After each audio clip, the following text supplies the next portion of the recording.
Assalamualaikum warahmatullahi wabarakatuh.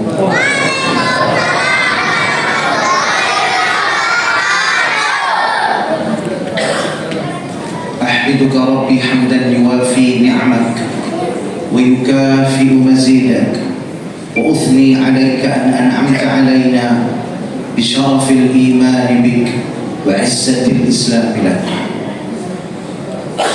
Allahumma salli wa sallim ala khairi khalqik wa a'azzi ibadik sayyidina wa habibina wa maulana Muhammadin wa ala alihi wa sahbihi ajma'in, amma ba'd. Qala Allah subhanahu wa ta'ala fil Qur'anil Karim, a'udzu billahi minasy syaithanir rajim, bismillahir rahmanir rahim. قل هل يستوي الذين يعلمون والذين لا يعلمون إنما يتذكر أولو الألباب. صدق الله مولانا العظيم. Hadirin dan hadirat jamaah Masjid Jami' At-Taufiq, jamaah Majlis Tafsir setiap Ahad pertama di awal setiap bulan, yang insya Allah kita semua dirahmati oleh Allah Subhanahu wa Ta'ala. Alhamdulillah, biasanya ba'da maghrib setiap Ahad pertama ini kita bersama-sama membahas tafsir Al-Quranul Karim yang membuat hati kita menjadi sejuk, yang membuat langkah kita diberkahi Allah. Alhamdulillah, pada malam hari ini keberkahan itu bertambah-tambah, karena pada malam hari ini kita kedatangan seorang ulama. Beliau bernama Syekh Muhammad Sa'id Bakar, lengkapnya Dr. Muhammad Sa'id Bakar. Beliau adalah doktor di bidang ilmu hadis dan sudah mengarang 40 kitab. Dan beliau berasal dari Palestina. Beliau tinggal di Ramallah. Lalu kemudian nenek moyang beliau diusir oleh bangsa yang paling biadab di muka bumi ini, bangsa Israel.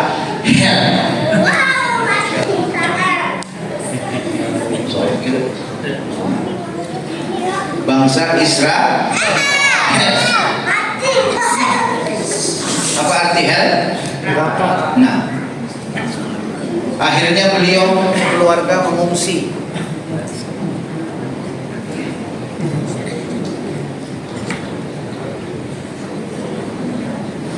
Beliau sekeluarga mengungsi ke Jordan, dan saat ini beliau tinggal di Jordan bersama keluarga besar beliau. Dan beliau kehadiran di sini berkat kerjasama yang baik antara kami dengan Adara Relief Internasional. Jadi saya sudah sejak lama bekerja sama dengan Adara Relief Internasional untuk membantu saudara-saudara di Palestina. Dan pada malam hari ini kita akan mendengarkan dari beliau bagaimana kondisi terakhir di Palestina, lalu apa yang menjadi kewajiban kita, dan nanti juga siapkan pertanyaan karena akan ada sesi tanya jawab yang akan dijawab langsung oleh guru kita yang mulia, Syekhuna Al-Aziz Al-Fadil Dr. Muhammad Sa'id Bakar. Tenang aja Bapak Ibu, nanyanya pakai bahasa Indonesia. Gak usah takut, wah nggak mau nanya, soalnya pakai bahasa Arab. Nah, yang bisa bahasa Arab silakan, bahasa Inggris silakan, bahasa Sunda boleh, bahasa Padang boleh, bahasa lainnya saya nggak tahu. Nanti saya terjemahin pakai bahasa Indonesia. Siapkan pertanyaan, dan setelah itu siapkan donasi kita yang terbaik buat saudara-saudara kita di Palestina. Siap atau tidak? Siap bantu Palestina? Siap bantu Palestina?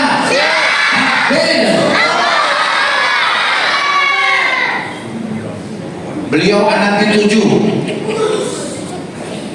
4 sudah hafiz Quran, dan istri beliau juga doktor dalam bidang ilmu tafsir. Beliau ada acara sebelum ke Indonesia di Turki, lalu malam ini beliau izin tidak bisa sholat isya bersama kita karena nanti pada jam 7 beliau harus ke bandara, akan terbang ke Malaysia, lalu kemudian dilanjutkan ke Pakistan. Dan itu bukan jalan-jalan. Beliau ulama, beliau menjadi bagian yang penting dalam perjuangan rakyat Palestina. Saya ingin jelaskan sedikit. Tadi kita sholat maghrib diimami beliau, lalu kemudian di rakaat terakhir beliau membaca qunut nazilah. Jadi kalau ada yang kaget kenapa maghribnya pakai qunut, itu namanya qunut nazilah, yang boleh dibaca kapanpun, ya, boleh dibaca kapanpun. Baik hadirin sekalian, mari sama-sama kita ikuti apa yang disampaikan oleh guru kita Syekhul Al-Fadhil Al-Aziz Ad-Doktor Muhammad Said Bakar. Ilaihi falyatafaddal. Nah, insyaallah ada yang ada ini. Ada hibur terkini kita.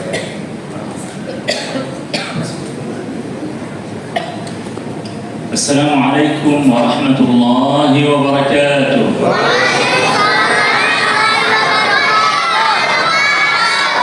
Alhamdulillahi rabbil alamin, wassalatu wassalamu ala sayyidina Muhammadin wa ala alihi wa ashabihi ajma'in, wa ba'd. Hayyakumullahu ta'ala wa ashkuru fil bidayati الشيخ الفاضل الحبيب الشيخ محمد زين العارفين الذي أتاح لنا هذه الفرصة، وإمام المسجد ورئيس المسجد، وكلكم أشكركم يا أهل إندونيسيا. نحن من فلسطين نقول لكم أننا نحبكم في الله، وأنتم تحبون فلسطين أيضا في الله. ففلسطين ليست قضية الفلسطينيين وحدهم، بل هي قضية كل مسلم طاهر شريف.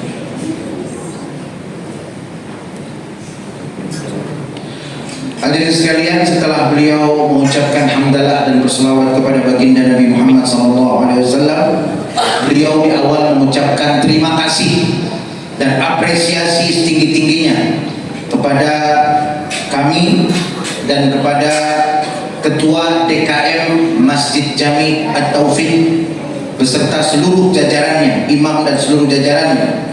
Dan beliau mengatakan bahwa kami mencintai antum semua, rakyat Indonesia, karena Allah, sebagaimana antum juga mencintai rakyat Palestina karena Allah. Dan beliau menegaskan bahwa masalah Palestina bukan hanya masalah orang Palestina, tetapi masalah Palestina adalah masalah yang menjadi tanggung jawab kita semua. فلسطين فيها القدس أولى القبلتين وثالث المسجدين الشريفين، مسرى رسولنا صلى الله عليه وسلم. كيف يطيب للمسلمين اليوم أن يؤدوا الحج والعمرة نحو الكعبة المشرفة ويزوروا مسجد النبي صلى الله عليه وسلم، وهناك في الجوار المسجد الأقصى تحت الاحتلال اليهودي الغاصب. Beliau menyampaikan bahwa di bumi Palestina terdapat Masjidil Aqsa, kiblat pertama umat Islam, tempat isra'nya baginda Nabi Muhammad sallallahu alaihi wasallam. Beliau bertanya, bagaimana umat Islam begitu nyaman berangkat haji dan umrah menuju Ka'bah Al-Musharrafah, berziarah ke makam Nabi Muhammad sallallahu alaihi wasallam, sedangkan di sebelahnya terdapat Masjid Aqsa yang sampai saat ini masih dijajah oleh Zionis Yahudi. بالأمس اليوم الثاني من الشهر 11 كانت ذكرى وعد بلفور المشهور. قبل أكثر من 100 عام قدمت بريطانيا هذا الوعد، وعدت فيه اليهود بأن تقيم لهم وطن قومي في فلسطين. هذا الوعد كان ممن لا يملك لمن لا يستحق. Beliau mengatakan bahwa tanggal 2 November kemarin itu adalah peringatan disepakatinya janji Balfour. Sebelum 100 tahun atau 100 tahun yang lalu, perjanjian Balfour yang terkutuk ini, yang digagas oleh Inggris, yang menjanjikan kepada bangsa Yahudi untuk mendapatkan tanah air di bumi Palestina. Dan ini merupakan satu janji dari orang yang bukan pemilik tanahnya, diberikan kepada bangsa yang tidak berhak mendapatkannya. وما قامت بريطانيا الخبيثة بهذه الخطوة وبهذا الوعد إلا بعد أن أضعفت الخلافة العثمانية التي كانت تضم المسلمين كلهم من إندونيسيا إلى ماليزيا إلى الصين إلى كل مكان، كانوا كلهم تحت لواء الخلافة العثمانية. تم إضعاف هذه الخلافة وتم تمزيق العالم وتم إعطاء فلسطين هدية لهؤلاء الخبثاء الذين أفسدوا في الأرض وطردوا من كل مكان. Beliau menyampaikan bahwa Inggris yang telah memberikan Palestina kepada bangsa Yahudi, beliau mengatakan Inggrislah yang telah melemahkan khilafah Utsmaniyah, di mana kekhalifahan Utsmaniyah ini merupakan penggabungan dari seluruh umat Islam di seluruh dunia, bangsa Indonesia, bangsa Malaysia, sampai dengan ke Cina. Seluruh umat Islam berada di bawah panji-panji kekhalifahan Utsmaniyah. Bangsa Inggris, pemerintah Inggris, kekuatan Inggris telah melemahkan kekhalifahan ini, kemudian mencabik-cabik negeri-negeri umat Islam setelah khilafah runtuh, dan kemudian Palestina dijadikan hadiah kepada orang-orang yang keji perangainya. Bumi-bumi kemudian diberikan sebagai hadiah kepada al-khubatha, kepada orang-orang yang licik, kepada orang-orang yang zalim. ومن أجل أن يقنع اليهود بعضهم بالحضور والاجتماع في فلسطين، قام الحاخامات اليهود بتحريف التوراة وكتبوا فيها أن لهم حق في فلسطين، وأن لهم معبد اسمه هيكل سليمان، وأنه يجب عليهم أن يهدموا المسجد الأقصى من أجل بناء هيكلهم المزعوم. ولكن إخواننا في القدس وفلسطين يرابطون ويمنعون هؤلاء الخبثاء. اليهود لما دخلوا فلسطين طردوا نصف أهلها، ومن هؤلاء الذين طردوا والدي وجدي، وبقي في فلسطين النصف الثاني يعاني، يقتل منهم ويؤسرون، ولكن في سبيل الله كل ذلك يهون، لأنهم لا يدافعون عن فلسطين وحدها، وإنما يدافعون عن شرف الأمة كلها.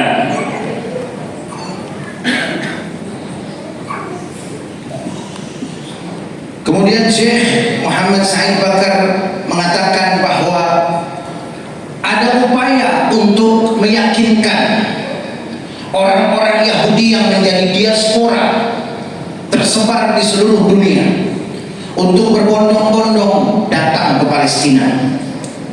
Dan upaya ini atau peran ini dilakukan oleh rabi-rabi Yahudi, oleh hakham-hakham Yahudi. Yang mereka lakukan pertama kali adalah merubah Taurat. Masya Allah, luar biasa hadirin sekalian. Kitab suci mereka rubah untuk kepentingan mereka sendiri. Mereka ubah Taurat sehingga mereka menyampaikan bahwa bangsa Yahudi memiliki hak di Palestina. Lalu kemudian ditambah lagi bahwa bangsa Yahudi memiliki peninggalan bersejarah di Palestina, yaitu kuil Sulaiman. Padahal ini hanyalah klaim yang tidak ada dasarnya. Lalu akhirnya berbondong-bondonglah datang orang Yahudi ke bumi Palestina.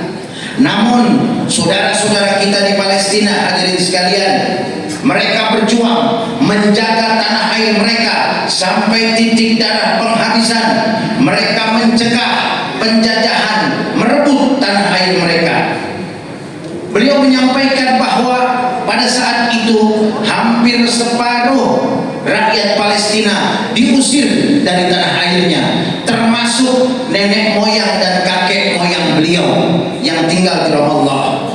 Lalu yang tinggal separuh lagi, separuh diusir, separuh bertahan dan tinggal di dalam Palestina. Mereka kemudian melawan, mereka dibunuh, mereka ditindas, mereka diintimidasi. Namun semuanya itu karena membela tanah air, karena menjaga Masjid Aqsa. Yahud rasanya tidak terlalu berat, hadirin sekalian.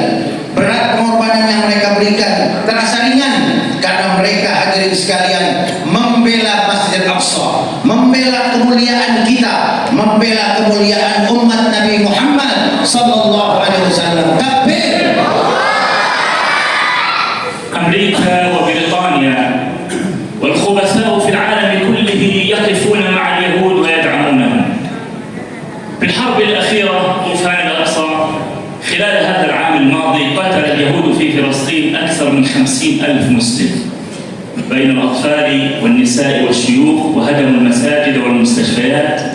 ومن هذه المستشفيات التي هدموها المستشفى الإندونيسي عطلوا العمل فيه، قتلوا كثيرا وشردوا الناس، ومع ذلك لا يزال إخواننا في فلسطين ثابتون صابرون مرابطون مجاهدون.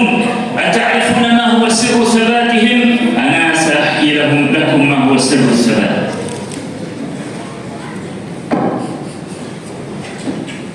Hadirin sekalian, beliau menyampaikan bahwa Amerika, Inggris, dan kekuatan-kekuatan di dunia ini semuanya memberikan dukungan yang tidak terbatas kepada bangsa Yahudi yang menjajah Palestina.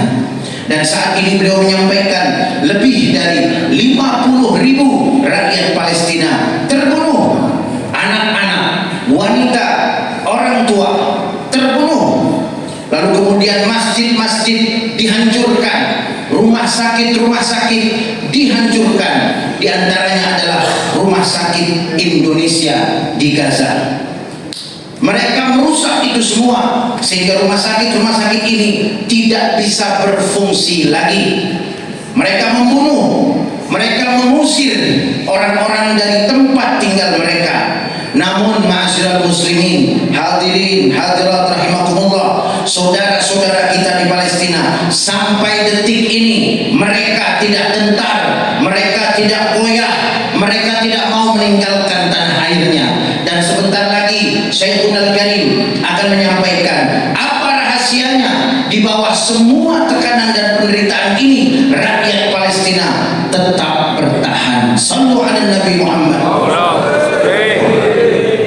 السر الأكبر في ثبات إخواننا في فلسطين هو عمل الدعاة والمصلحين في فلسطين، وعلى رأسهم الشيخ أحمد ياسين رحمه الله.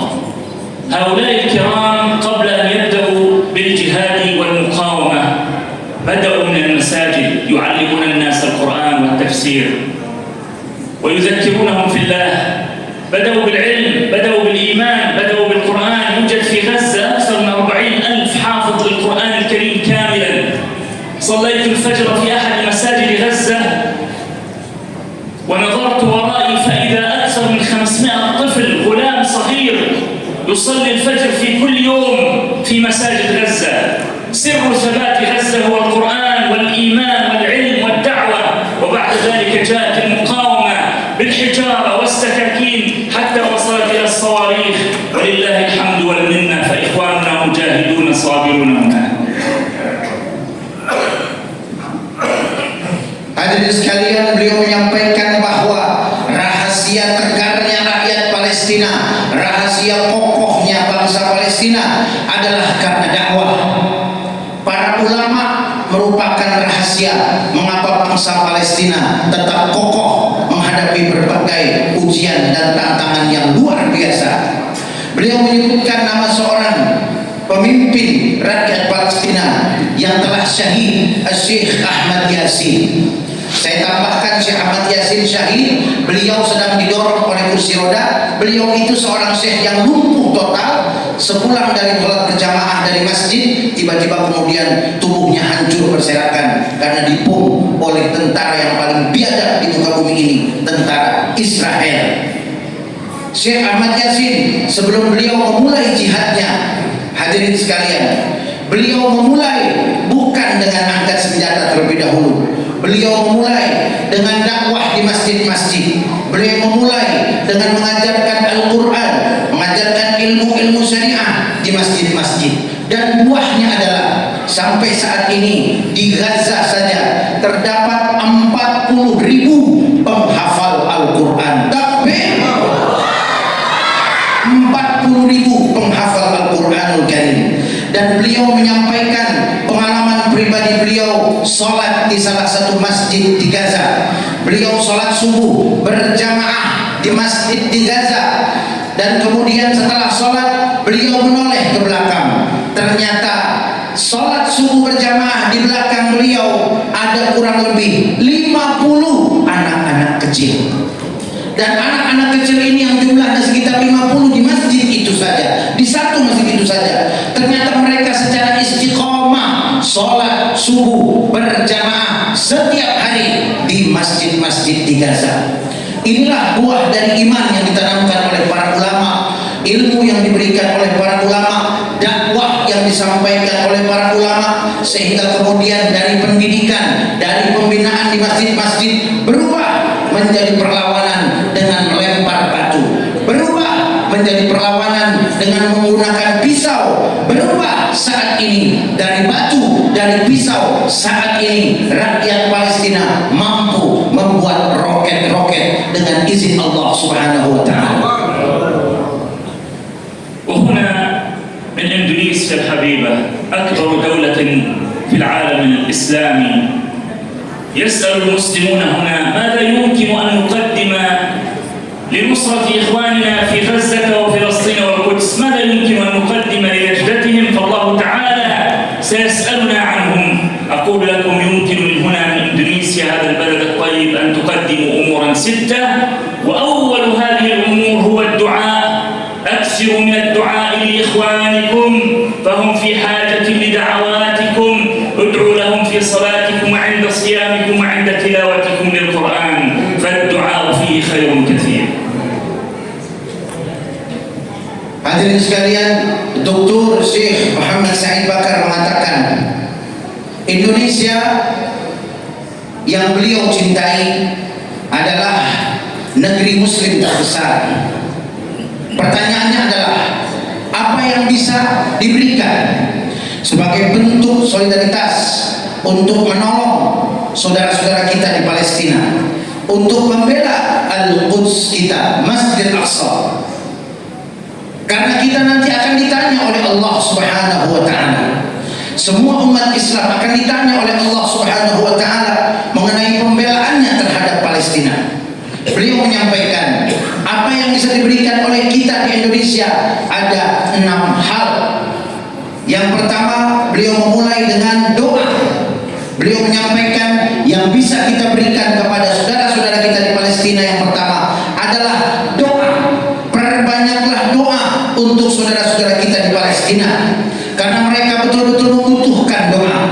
Doakan negara-negara Palestina, doakan rakyat Palestina dalam setiap sholat kita, dalam setiap berbuka puasa kita, dalam setiap tilawah kita terhadap Al-Quranul Karim. نعم، الدعاء أولا ولكنه ليس أخيرا. الدعاء وحده لا يكفي، مع الدعاء يوجد أمور 5 أخرى. مع الدعاء لا بد من المتابعة لأخبار إخواننا، وهذه النقطة الثانية. نتابع أخبار إخواننا ونسأل عنهم بلا كلل ولا ملل، نسأل في المواقع الطيبة ونبتعد عن الأخبار الكاذبة. وأما الواجب الثالث فهو التوعية والتربية، توعية المجتمع، نحكي لأهلنا وتربية أولادنا ليكونوا صالحين مصلحين، لأنهم في المستقبل سيكونون شركاء في تحرير المسجد الأقصى المبارك. إذن الواجب الثاني هو المتابعة للأخبار، والواجب الثالث التوعية والتربية. Syekh mengatakan meskipun doa yang beliau sebut pertama kali, tetapi Tidak cukup dengan doa saja. Doa adalah yang pertama, tapi bukan yang terakhir. Tidak cukup dengan doa, ada 5 hal lagi yang harus kita berikan kepada saudara-saudara kita di Palestina. Beliau menyebutkan yang kedua, selalu mengikuti perkembangan berita saudara-saudara kita di Palestina tanpa rasa bosan. Dan kalau ada berita-berita dusta, kita ambil aktif, kita ambil bagian secara aktif untuk mengklarifikasinya. Kemudian yang ketiga, memberikan pendidikan, memberikan pencerahan kepada seluruh rakyat Indonesia, wabil khusus kepada keluarga-keluarga, agar mereka kelak menjadi orang-orang yang saleh, agar mereka kelak menjadi orang-orang yang membawa perbaikan-perbaikan. Karena di masa yang akan datang, orang-orang yang soleh dan selalu bekerja untuk memperbaiki keadaan akan mengambil bagian yang aktif dan positif dalam memerdekakan Palestina. الواجب الرابع هو المقاطعة والكل. المقاطعة واجبة. نقاطع بضائع اليهود وأمريكا لأنهم يربحون منكم ويأخذون المال يقتلون به إخواننا في فلسطين. نقاطع هؤلاء لإساءة وجوههم ومن أجل أن يبقى اليهودي منبوذا في بلادنا لا يمكن أن يكون بيننا وبينهم أي نوع من أنواع التطبيع. وأما الواجب الخامس فهو التفاؤل والأمل، فلا ييأس من روح الله، إنه لا ييأس من روح الله إلا القوم الكافرون. أنتم هنا في إندونيسيا لا يجوز لكم أن تيأسوا. بعد 350 عام من الاحتلال الهولندي لإندونيسيا استطاع أجدادكم أن يخرجوا هذا المحتل، وسيستطيع إخواننا في فلسطين أن يطردوا المحتل اليهودي. فنحن أمة لا تيأس، والنصر قادم إن تنصروا الله ينصركم. Hadirin sekalian, yang keempat adalah boikot. Beliau mengatakan boikot hukumnya wajib. Beliau mengajak untuk memboikot produk-produk Amerika dan Yahudi karena mereka mengambil keuntungan dari produk-produk yang mereka jual, dan kemudian keuntungan itu mereka gunakan untuk membunuh rakyat Palestina. Karena itu ketika kita melakukan boikot, ini tujuannya adalah untuk memperburuk nama baik mereka, menjadikan mereka menjadi yang lemah di negara kita. Lalu kemudian beliau mengatakan tidak mungkin kita melakukan normalisasi hubungan dengan orang-orang Yahudi. Jadi hadirin, boikot. Saya juga mengajak boikot. Saya udah mulai di rumah saya ganti semuanya, mulai dari ruang tamu sampai dapur. Saya pesan istri saya, jangan sampai ada produk-produk Yahudi. Saya ajak kita semua, siap boikot? Siap boikot? Ibu-ibu siap boikot? Ganti kecapnya, ganti semuanya. Kalau ada produk-produk pro Yahudi, ganti. Masih banyak yang lain yang lebih enak, betul? Kemudian hadirin sekalian, yang kelima, tetap optimis dan tetap berharap bahwa kemenangan pasti akan datang.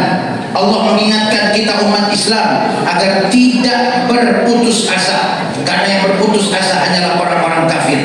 Beliau mengambil sebuah analogi.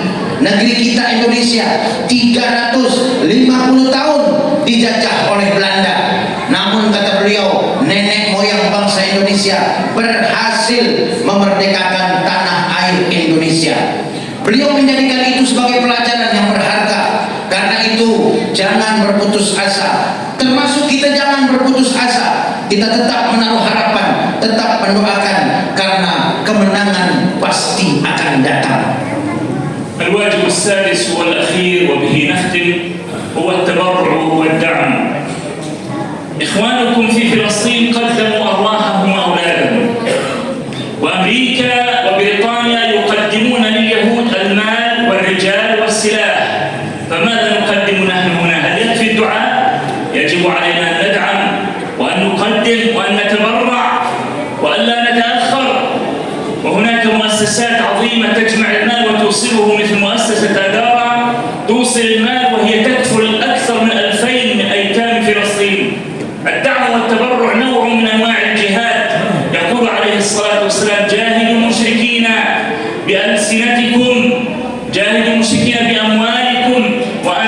أنفسكم وألسنتكم، فلا نقصر في هذا الواجب، ونطلب من الله تعالى القبول. وما نقصت صدقة من مال. جزاكم الله خير الجزاء، ونفع الله بكم ورفع قدركم، وبارك الله في أعمالكم وأعمالكم وأوقاتكم، والسلام عليكم ورحمة الله وبركاته. Hadirin sekalian, beliau menyebutkan hal yang keenam yang bisa kita berikan kepada rakyat Palestina adalah bantuan dan donasi, dukungan dalam bentuk material. Hadirin, beliau menyampaikan bahwa ibu-ibu di Palestina rela mengorbankan anak-anaknya, pemuda dan remaja rela mengorbankan ruh dan menyerahkan nyawa mereka, mati lagi.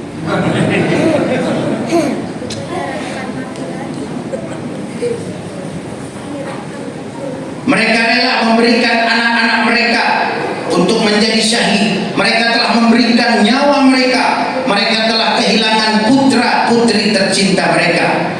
Di saat yang sama, Amerika seperti yang kita ketahui, mereka memberikan dukungan harta, uang, tentara, senjata kepada tentara Israel. Lalu beliau bertanya, apa cukup kalau begitu umat Islam mendukung saudara di Palestina dengan doa? Maka jawabannya tidak cukup. Karena itu jangan sampai kita terlambat, jangan sampai kita menunda-nunda bantuan kita. Beliau mengingatkan ada banyak yayasan-yayasan besar yang berjasa besar yang mengumpulkan donasi dari seluruh dunia termasuk Indonesia, dan mereka saat ini diantaranya adalah Yayasan Adara Relief Internasional, di mana Yayasan Adara ini menanggung 2.000 anak yatim di Palestina. Karena itu hadirin sekalian, beliau mengingatkan perintah Allah dan Rasulnya kepada orang-orang beriman agar kita berjihad melawan orang-orang musyrik dengan nyawa, dengan harta. Lalu kemudian beliau mengingatkan, jangan takut harta kita berkurang karena sedekah, karena harta tidak akan berkurang setelah sedekah. Dan beliau mengucapkan banyak terima kasih, apresiasi yang tertinggi-tingginya, apresiasi yang setinggi-tingginya. Hadirin sekalian, beliau sampaikan untuk kita semua. Sekaligus beliau mendoakan semoga Allah memberkahi kehidupan kita, Allah memberkahi waktu dan kesempatan kita, Allah memberkahi kita semuanya. Inilah akhir daripada apa yang disampaikan oleh tamu istimewa kita, Syekh Al-Fadil Dr. Muhammad Said Pakar. Hadirin sekalian,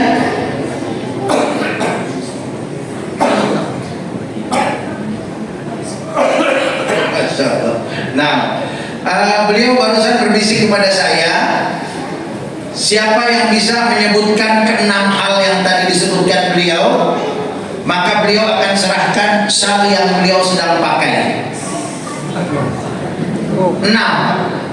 6-nya. Kalau saya bisa nih, soalnya ada catatan nih. Kayaknya saya yang dapat nih. Ada mungkin. Ada 6 hal. Ayo, cukup judul-judul besarnya saja kata beliau. Silakan. Ustaz, ayo Ustaz. Siapa Ustaz? Iya, Ustaz. Nah, ini. Ya, silakan Ustaz. 1. Silakan. Yang pertama, doa. Ya. Yang kedua yaitu membantu baik materi ataupun iya. Kemudian yang ketiga, tetap optimis dan tidak putus asa.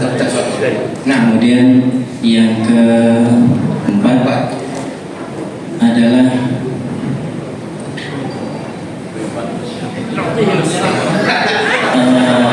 Saya jawab separuh, katanya dikasih separuh. Ya, memboikot produk Zahudi. Nah, Al-Muqatta'ah. Warabi al-khamis.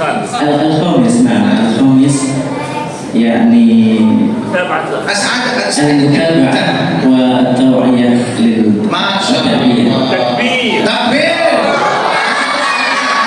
Maju. Ustaz, maju, Ustaz. Terima hadiahnya. Nggak jadi dibagi dua katanya. Tadinya pulang bawa sebelah aja.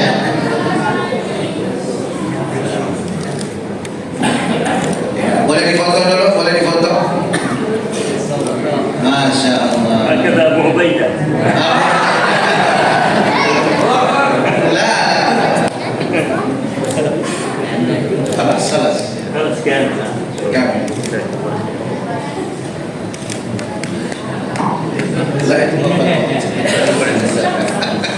Baik, hadirin hadirat sekalian, tadinya kita mau ada tanya jawab ya. Kalau ada cepat disampaikan karena beliau harus ke bandara jam 7. Kira-kira ada satu pertanyaan? Setelah itu kita galang dana. Ada yang tanya? Satu aja satu. Ya. Silakan. No, saya.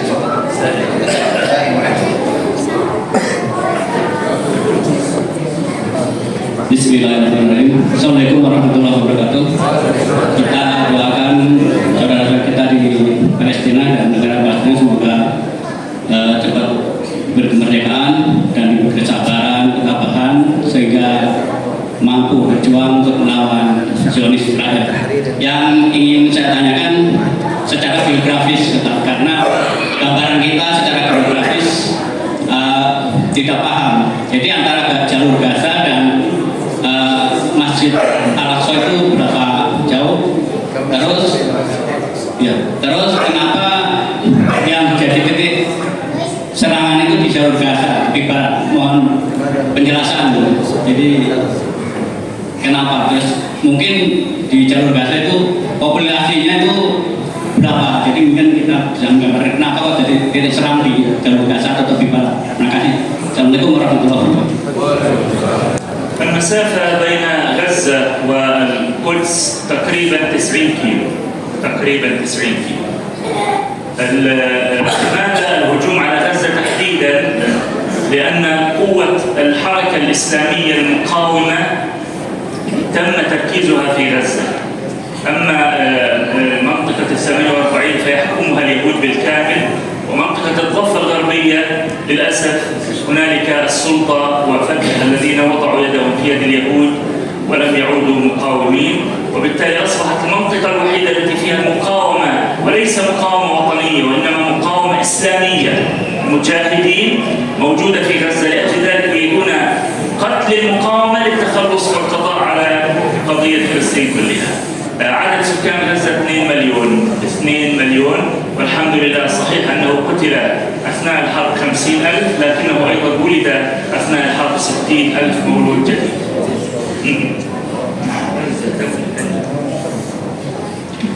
Hadirin sekalian, beliau menjawab dengan singkat bahwa jarak antara Gaza dengan Masjid Aqsa adalah 90 km.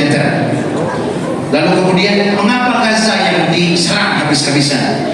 Beliau secara singkat mengatakan memang pusat perlawanan itu ada di Gaza. Beliau menjelaskan setelah 1948 wilayah-wilayah yang dikuasai oleh Israel itu dikuasai sepenuhnya oleh mereka. Kemudian selebihnya di bawah otoritas yang disebut pemerintahan Palestina. Tetapi pemerintahan Palestina ini tidak ada nyalinya, tidak ada taringnya. Mereka tidak melawan. Mereka hanya diam, tidak ada perlawanan dari apa yang disebut dengan otoritas Palestina. Sehingga bisa dikatakan bahwa perlawanan Islam, jihad itu ada di Gaza. Dan kemudian hadirin sekalian, kalau perlawanan di Gaza itu musnah, maka tidak ada lagi perlawanan di bumi Palestina. Lalu kemudian juga bukan hanya perlawanan di Gaza saja, tetapi barangkali ketika perlawanan di Gaza itu musnah, maka masalah Palestina juga akan musnah. Hadirin, beliau mengatakan bahwa warga di Gaza jumlahnya 2 juta orang. lalu terbunuh 50.000. Tapi beliau menyampaikan yang terbunuh syahid 50.000, yang lahir bayi yang baru lahir 60.000. Takbir. Ini satu kemurahan dari Allah Subhanahu wa taala. Hadirin sekalian, saya yakin banyak yang ingin bertanya, tapi beliau harus ke bandara. Saya terpaksa harus mengakhiri perjumpaan kita, namun sebelum berakhir perjumpaan kita, mari sama-sama kita laksanakan poin yang ke-6, at-tabarru' wa ta'amul mali. Kita berikan donasi yang terbaik kepada para remaja dari Masjid Jami' At-Taufik. Kami harap untuk turun mengumpulkan donasi dari jamaah yang hadir. Nanti di akhir kita akan serahkan donasi ini kepada Syekhul Fadil, Syekh Dr. Muhammad Said Bakar. Silakan para remaja Masjid Jami' At-Taufik untuk mengumpulkan donasinya. Kita iringi sambil sholawat. Allahumma sholli ala sayyidina Muhammadin tibbil qulubi wa dawaiha fiyatil abdani wa shifaiha wa nuril absari wa diyaiha wa ala alihi wa sahbihi wa sallim. Lagi Allahumma salli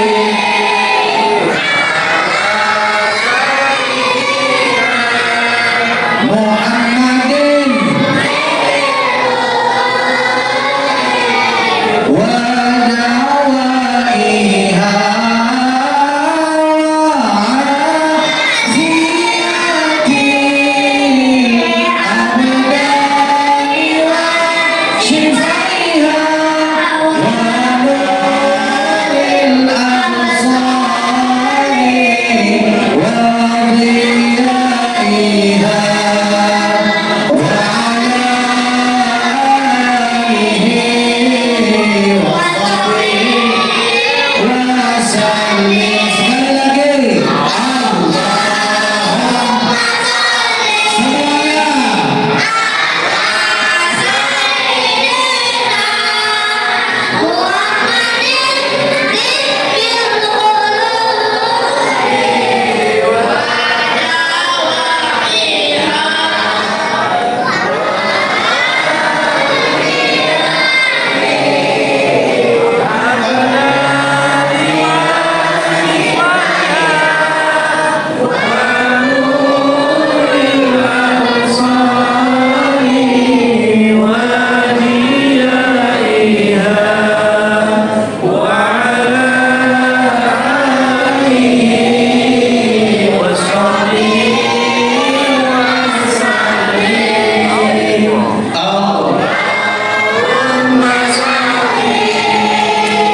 Ala sayyidina Muhammadin tibbil qulubi wa dawaiha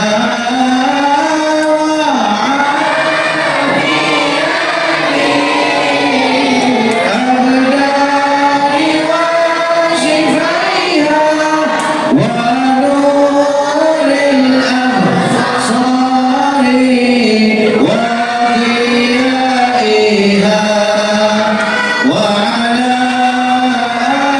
alihi.